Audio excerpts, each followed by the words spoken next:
ಆತ್ಮೀಯ ಬಂಧುಗಳೇ, ಶ್ರೀಮದ್ ಭಗವದ್ಗೀತೆ ತತ್ವ ವಿವೇಚನಿ ಟೀಕಾ ಅಧ್ಯಾಯ 3 ಕರ್ಮಯೋಗ. ಇದರಿಂದ ಇವತ್ತು 26ನೇ ಶ್ಲೋಕವನ್ನ ತಿಳ್ಕೊಳ್ಳೋಣ. ಶ್ಲೋಕ 26. ನ ಬುದ್ಧಿ ಭೇದಂ ಜನಯೇತ್ ಅಜ್ಞಾನಾಂ ಕರ್ಮಸಂಗಿನಾಂ ಜೋಷಯೇತ್ ಸರ್ವಕರ್ಮಾಣಿ ವಿದ್ವಾನ್ ಯುಕ್ತ ಸಮಾಚರನ್. ಅನುವಾದ: ಪರಮಾತ್ಮನ ಸ್ವರೂಪದಲ್ಲಿ ಅಚಲವಾಗಿ ಸ್ಥಿರರಾದ ಜ್ಞಾನಿ ಪುರುಷರು ಶಾಸ್ತ್ರವಿಹಿತವಾದ ಕರ್ಮಗಳಲ್ಲಿ ಆಸಕ್ತಿಯುಳ್ಳ ಅಜ್ಞಾನಿಗಳ ಬುದ್ಧಿಯಲ್ಲಿ ಭ್ರಮೆಯನ್ನು ಅರ್ಥಾತ್ ಕರ್ಮಗಳಲ್ಲಿ ಅಶ್ರದ್ಧೆಯನ್ನು ಉಂಟು ಮಾಡಬಾರದು. ಆದರೆ ಸ್ವಯಂ ಶಾಸ್ತ್ರವಿಹಿತ ಸಮಸ್ತ ಕರ್ಮಗಳನ್ನು ಚೆನ್ನಾಗಿ ಮಾಡುತ್ತಾ ಅವರಿಂದಲೂ ಅದೇ ಪ್ರಕಾರವಾಗಿ ಮಾಡಿಸಬೇಕು. ಇದು ಶ್ಲೋಕ ಮತ್ತೆ ಅದರ ಅನುವಾದ. ಈಗ ಇದನ್ನು ಅರ್ಥ ಮಾಡ್ಕೊಳ್ಳೋದಕ್ಕೆ ಪ್ರಯತ್ನ ಮಾಡೋಣ. ಇಲ್ಲಿ ಕೃಷ್ಣ ಯಾರು ಭಗವಂತನ ಸ್ವರೂಪದಲ್ಲಿ ಅಚಲವಾಗಿ ಸ್ಥಿತರಾಗಿರ್ತಾರೋ, ಅಂದರೆ ಭಗವಂತನಲ್ಲೇ ರಮಿಸ್ತಾ ಇರ್ತಾರೋ, ಭಗವಂತನ ಬಗ್ಗೆ ಅವರಿಗೆ ಗೊತ್ತಾಗಿರುತ್ತೋ ಅಂಥ ಜ್ಞಾನಿ ಪುರುಷರು ಏನು ಮಾಡಬೇಕು ಅನ್ನೋದನ್ನ ಇಲ್ಲಿ ಹೇಳ್ಕೊಡ್ತಾ ಇದ್ದಾನೆ. ಯಾಕೆ ಅಂತಂದರೆ, ಈಗ ನಮಗೆ ಜ್ಞಾನ ತಿಳುವಳಿಕೆ ಬಂದ್ಬಿಟ್ಟಿದೆ ಅಂದ್ಬಿಟ್ಟು ಯಾರು ಅಜ್ಞಾನಿಗಳಾಗಿರ್ತಾರೋ ಅವ್ರಿಗೆ ಹೋಗ್ಬಿಟ್ಟು ಎಲ್ಲ ಹೇಳಿಬಿಟ್ರೆ ಅವ್ರಿಗೇನಾಗುತ್ತೆ ಅಂದರೆ ತಲೆನೇ ಓಡೋದಿಲ್ಲ, ಏನು ಹೇಳ್ತಾ ಇದ್ದಾರೆ ಅಂತಲೇ ಗೊತ್ತಾಗೋದಿಲ್ಲ. ಈಗ ಎಕ್ಸಾಂಪಲ್ಗೆ 5ನೇ ಕ್ಲಾಸ್ ಮಗುಗೆ 10ನೇ ಕ್ಲಾಸ್ ಪಾಠ ಹೇಳಿದ್ರೆ ಅರ್ಥ ಆಗುತ್ತೆ, ಅದಕ್ಕೆ ಸುಮ್ಮನೆ ನೋಡ್ತಾ ಇರುತ್ತದೆ ಅಷ್ಟೇ ಅಲ್ವಾ. ಅದಕ್ಕೆ ಏನು ಹೇಳ್ಕೊಡ್ಬೇಕೋ ಆ ರೀತಿ ಹೇಳ್ಕೊಟ್ಟಾಗ ಮಾತ್ರ. ನಮಗೆ 10ನೇ ಕ್ಲಾಸ್ ಅಲ್ಲ 12ನೇ ಕ್ಲಾಸ್ವರೆಗೂ ಅಂದರೆ PUC ಗೊತ್ತಿರ್ಬೋದು ನಾಲೆಡ್ಜು, ಆದರೆ ನನಗೆ ಗೊತ್ತಾಗ್ಬಿಟ್ಟಿದೆ ಅಂತಂದ್ಬಿಟ್ಟು 5ನೇ ಕ್ಲಾಸ್ ಹುಡುಗನಿಗೆ ನಾನು ಎಲ್ಲ ಹೇಳಕ್ಕೆ ಹೋದರೆ ಅದಕ್ಕೆ ಏನೂ ಅರ್ಥ ಆಗೋದಿಲ್ಲ. ಯಾಕೆಂದರೆ ಅದರ ಬುದ್ಧಿ, ಅದರ ತಿಳುವಳಿಕೆ ಮಟ್ಟ ಇನ್ನೂ ಅಷ್ಟರ ಮಟ್ಟಿಗೆ ಅದು ಬೆಳೆದಿರೋದಿಲ್ಲ ಅಲ್ವಾ. ಅದಕ್ಕೋಸ್ಕರ ಆ 5ನೇ ಕ್ಲಾಸ್ ಹುಡುಗನಿಗೆ ಯಾವ ಬುದ್ಧಿಮಟ್ಟ ಇರುತ್ತೋ, ಹೇಗೆ ಹೇಳ್ಕೊಡ್ಬೇಕೋ ಅವನಿಗೆ ಅರ್ಥ ಆಗೋ ರೀತಿ ಆ ರೀತಿ ಹೇಳ್ಕೊಟ್ಟಾಗ ಅದಕ್ಕೆ ಅರ್ಥ ಆಗುತ್ತೆ. ಅದನ್ನೇ ಇಲ್ಲಿ ಹೇಳ್ತಾ ಇರೋದು.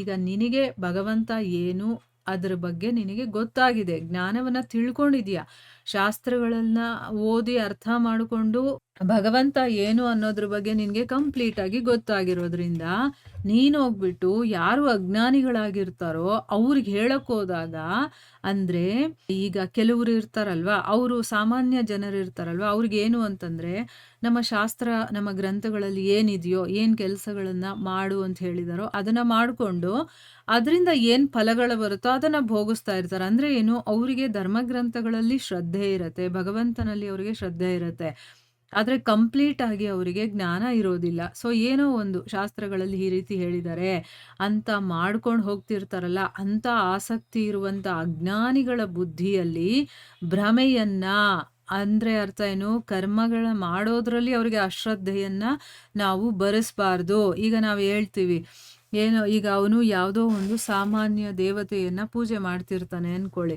ಈಗ ಅವನಿಗೆ ಹೋಗ್ಬಿಟ್ಟು ಇಲ್ಲ ನೀನು ಇದನ್ನು ಪೂಜೆ ಮಾಡಬಾರ್ದು, ನೀನು ಆ ಪರಮಪುರುಷನನ್ನೇ ಪೂಜೆ ಮಾಡಬೇಕು, ಇಲ್ಲಾಂದರೆ ಹೀಗಾಗ್ಬಿಡುತ್ತೆ ಹಾಗಾಗ್ಬಿಡುತ್ತೆ ಅಂತ ನಾವೇನಾದರೂ ಹೇಳಿದಾಗ ಅವರ ಮಾನಸಿಕ ಸ್ಥಿತಿ ಏನಾಗುತ್ತೆ, ಓ ನಾನು ಮಾಡ್ತಾ ಇರೋದು ಸರಿ ಇಲ್ಲ, ನಾನು ಮಾಡಬಾರ್ದು ಅಂತ ಮಾಡ್ತಾ ಇದ್ದಿದ್ದನ್ನು ಮಾಡೋದಿಲ್ಲ. ಯಾಕಂದರೆ ಅವನಿಗೆ ಆ ದೇವತೆಯಲ್ಲೇ ಶ್ರದ್ಧೆ ಇರುತ್ತೆ. ಅವನಿಗೆ ಇನ್ನೊಂದು ದೇವರನ್ನು ಅದನ್ನು ಒಪ್ಕೊಳ್ಳೋಕ್ಕೆ ಸಮಯ ಬೇಕು, ಜ್ಞಾನದಿಂದಾನೇ ಅದು ಒಪ್ಕೊಳ್ಳೋದಕ್ಕೆ ಸಾಧ್ಯ. ಈಗ ಅವನಲ್ಲಿ ಅಷ್ಟರ ಮಟ್ಟಿಗೆ ಜ್ಞಾನ ಇಲ್ಲ ಅಂತಂದಮೇಲೆ ಅವನು ಹೇಗೆ ಒಪ್ಕೊಳ್ಳೋದಕ್ಕೆ ಸಾಧ್ಯ ಆಗುತ್ತೆ. ಅವಾಗ ಏನಾಯಿತು, ಅವನು ಮಾಡ್ತಾ ಇರೋದನ್ನು ಮಾಡಲ್ಲ, ಬಿಟ್ಬಿಡ್ತಾನೆ. ಅದಕ್ಕೇನಾಯ್ತು, ಈಗ ನಾವೇ ಅವನಿಗೆ ಭ್ರಮೆ ಉಂಟು ಮಾಡಿ ಅವನು ಮಾಡ್ತಾ ಇರುವಂಥ ಕೆಲಸದಲ್ಲಿ ನಾವು ತೊಡಕನ್ನು ಉಂಟು ಮಾಡ್ತೀವಲ್ವಾ, ಆ ರೀತಿ ಮಾಡಬಾರ್ದು. ಆದರೆ ಸ್ವಯಂ ಶಾಸ್ತ್ರವಿಹಿತ ಎಲ್ಲ ಕೆಲಸಗಳನ್ನು ಚೆನ್ನಾಗಿ ಮಾಡ್ತಾ ಈಗ ನಾವು ಮಾಡಿ ತೋರಿಸ್ಬೇಕು. ಶಾಸ್ತ್ರಗಳಲ್ಲಿ ಏನು ಹೇಳಿದಾರೋ ಆ ರೀತಿ ಯಜ್ಞಗಳನ್ನು ಮಾಡಬೇಕು, ಆಮೇಲೆ ಹವಿಸ್ಸುಗಳನ್ನು ಕೊಡಬೇಕು, ಮತ್ತು ನಾಮ ಜಪ ಮಾಡಬೇಕು. ಈ ರೀತಿ ನಾವು ಮಾಡಿ ತೋರಿಸ್ತಾ ನೀನು ಮಾಡು ಅಂತ ಅವ್ರಿಗೆ ಹೇಳ್ಕೊಡ್ತಾ ಅದೇ ರೀತಿ ನಾವು ಹೇಗೆ ಮಾಡ್ತಾ ಇದೀವೋ ಹಾಗೆ ಅವರು ಕೂಡ ಮಾಡೋ ಥರ ಮಾಡಿದಾಗ, ಮಾಡ್ತಾ, ಮಾಡ್ತಾ, ಮಾಡ್ತಾ ಮುಂದೆ ಅದಕ್ಕಿಂತ ಇನ್ನೊಂದು ಸ್ವಲ್ಪ ಮುಂದಕ್ಕೆ ಹೋಗಿ ಅದನ್ನು ಹೇಗೆ ಮಾಡೋದು ಅಂತ ಹೇಳ್ಕೊಡ್ಬೇಕು. ಆಮೇಲೆ ಅದಕ್ಕಿಂತ ಮುಂದೆ ಹೋದಾಗ ಅವ್ರಿಗೂ ಕೂಡ ಜ್ಞಾನ ಬೆಳೆಯುತ್ತೆ, ಅವರ ಮನಸ್ಸು ಪರಿಶುದ್ಧವಾಗತ್ತೆ. ಆ ರೀತಿ ಹೋಗ್ತಾ, ಹೋಗ್ತಾ ಹೇಳ್ಕೊಡ್ಬೇಕೇ ಹೊರತು, ಒಂದೇ ಸರಿ ಹೋಗ್ಬಿಟ್ಟು ನಾವು ಮಾಡ್ತಾ ಇರೋದು ಹೀಗೆ, ಹೀಗೆ ಮಾಡ್ಬೇಕು, ಹಾಗೆ ಮಾಡ್ಬೇಕು, ನೀನು ಮಾಡ್ತಾ ಇರೋದು ಸರಿ ಇಲ್ಲ ಅಂತೆಲ್ಲ ಹೇಳಿದಾಗ ಅವ್ರಿಗೆ ಏನಾಗೋಗುತ್ತೆ ಅಂತಂದರೆ ಕನ್ಫ್ಯೂಸ್ ಆಗಿಬಿಟ್ಟು ಏನು ಮಾಡ್ತಾ ಇದ್ರು ಅದನ್ನು ಬಿಟ್ಬಿಡ್ತಾರೆ. ಅವರು ದಾರಿ ತಪ್ಪಿಸ್ದಂಗೆ ಆಗ್ಬಿಡುತ್ತೆ ನಾವು. ಅದಕ್ಕೆ ಆ ರೀತಿ ಎಲ್ಲ ಮಾಡಬಾರ್ದು ಅನ್ನೋದು ಇದರ ಒಂದು ಅರ್ಥ. ಇಲ್ಲಿ ಪ್ರಶ್ನೆ ಏನು ಅಂತ ತಿಳ್ಕೊಳ್ಳೋಣ.